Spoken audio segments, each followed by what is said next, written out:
Welcome back to the Make You a Better Public Speaker. Today is lesson 101. Screaming Eagles, man.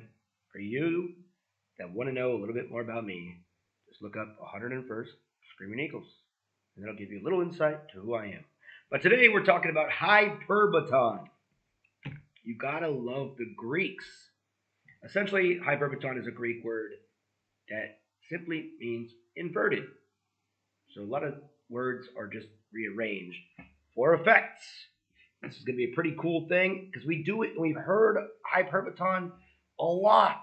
But now that you know what it is, you're going to be able to use it. And here are 3 reasons why you should use Hyperbaton. Number 1, emphasis and highlighting. Right? Hyperbaton allows the speaker to emphasize specific words or phrases and placing them at the beginning or the end of their speech. For example, we've heard this sentence before: to the victor goes the spoils.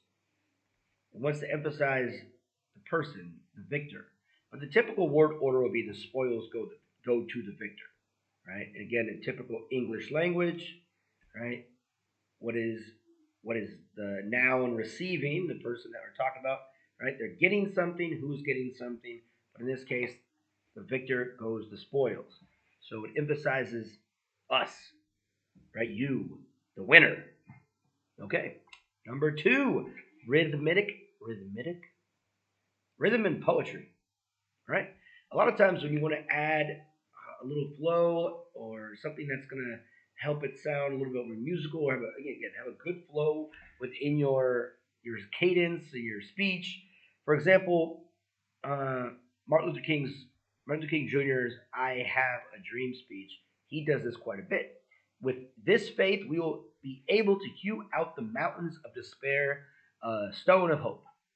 Right? So again, typically you would say we will be able to hew out the mountain of despair, a stone of hope, with this faith. All right. So again, how he speaks, or he spoke way better than me. It was it had a lot of rhythm in it, kind of have a really good solid flow, and this allows you to be more memorable and gets the audience more engaged. And again, it's just a trick way to kind of allow the audience to kind of really focus in on what you're doing. And number 3, creativity and surprise. Public speaking speeches, they should not be boring. The idea that we mix words around on purpose, if you could do it in the right spots, it's gonna show your creativity. For a lot of people, that paint or sculpt or whatever, a lot of people that give speeches, it's our form of art. How we put words together, how we try to connect with the audience. It's an art. It's our canvas, our mouth, our body, the audience, right? It's art. So being creative is crucial, and this kind of Hyperbaton allows you to be creative in this way. And specifically for all you Star Wars nerds, right? Yoda. Yoda talks in Hyperbaton, right? Strong in the Force you are. You are strong in the Force, or the Force. You are, yeah, whatever. But anyways, if you go research George Lucas and how he came up with Yoda's speech phrases and how he wanted it to sound, we probably wouldn't remember too much about Yoda if he didn't talk a little differently.